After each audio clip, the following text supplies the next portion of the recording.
Hello and welcome to Child Care Seer's onboarding video tutorials. In this video, we are going to be talking about setting up your My Center settings. To access your My Center settings from your dashboard, go to our left side menu and scroll down to My Center. When you open up My Center, you will see your center profile where you can edit your name, address, contact information, as well as update and edit your operating hours and any center closings you may have for the year. You also have access to your Seer subscription plan. If you are still on the free plan, as shown here, you can upgrade to growth from this page or with the blue banner that displays on your dashboard.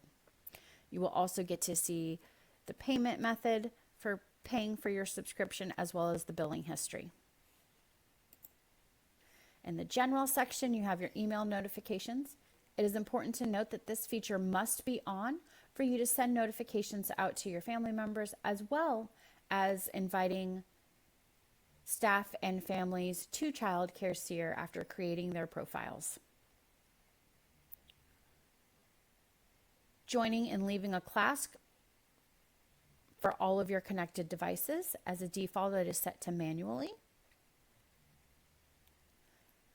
Start and end planned events. If you are scheduling events within Seer, such as naps, meals, playground, or extracurricular activities, it'll start and end those activities for you, or you can change it to manually, whatever your preference is. Allowing for direct support to our customer success team, and then the ability to start a new center. Devices and kiosk, this will show you which ones you have connected, who authorized them, and then also all of your settings for your kiosk, such as checking in with unpaid services, your QR code, your grace period for allowing to check in. For example, if you have tuition due on Monday, but late fees don't get applied until Wednesday, you can change it to 3 days after to allow them to check in, or leave it as one to constantly and consistently remind them that they need to pay their tuition bill. Allowing all day check-in, especially if you're not using the scheduling feature. Allowing early arrival grace period. So if you have a teacher that's scheduled at 9, but she gets there at 8:55, you can allow her to check in at that point. Same with families. If you're scheduling them, they can check in earlier than the time they are scheduled for. And then allowing staff to authorize class devices from the kiosk.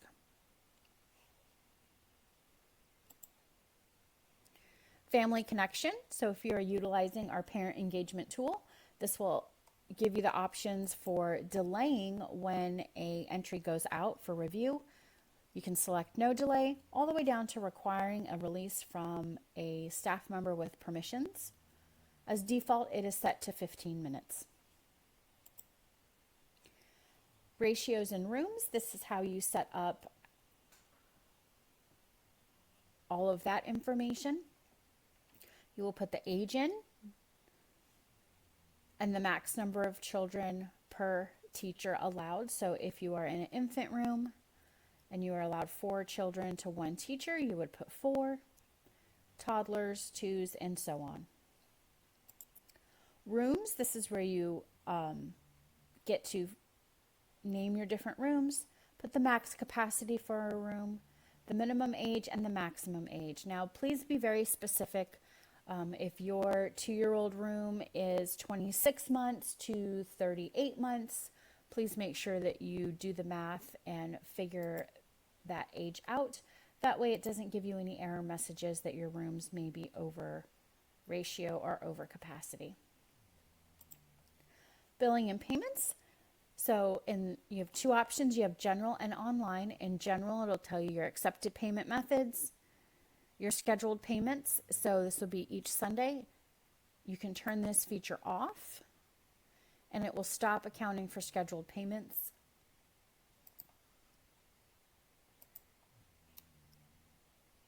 Due date for services. So if you have billing, for example, on Sunday and you want to make that due date before a late payment 2 days after, you just select after and 2 days. This blue tab down here, kiosk settings, goes right back to where we were just at in device and kiosk. Go back to billing and payments, online payments. So this lets you set up who is paying credit card processing fees, ACH payment fees, when your payout schedule is, if you have any online payment limits. The current minimum is $5, and so a card will not be ran if there is a balance under that. All of your online payment information and your bank payout information. In parent settings, you will allow them to see the availability calendar if you are allowing them to do online booking requests. If you do not want to allow that, just simply turn this feature off. And then you can set up which classes are considered as available, which can be only their home class. If you have two 2-year-old classes, it may be your home class and classes within that child's age. And then you can do any available class that may accommodate it. As default, it is set to home class only. Roles and permissions. So this will go through and define the different roles, the permission groups associated with those roles, and then the permission itself. It'll also let you know who is assigned to each role within your building. Take some time, go through these to get yourself familiar with who can do what and who can't do certain roles. You do have the option to do customized roles when you are setting up a staff member's profile. Those are most commonly used for teachers who may take on that additional admin responsibility in place of a director from time to time in your building. And then your tag manager. So you get to create all of your different tags for your children. We have default tags such as medical condition, medication, allergy, custody, vaccination, no group photos, peanut allergy, and so forth. You can add tags as you please for anything you may need for your center. We also have an available list of waitlist tags. So you can score in your waitlist those children with top priority to get into your center. When you are done going through your center profile and all of your settings, you will be ready to go with Child Care Seer. If at any time you need help with the settings, you can click on our help button. That'll get you right over to our customer success team, and they will be able to assist you with any questions you may have. You may also visit our website at childcareseer.com and visit our knowledge base with additional help articles and videos for you to view at your own time.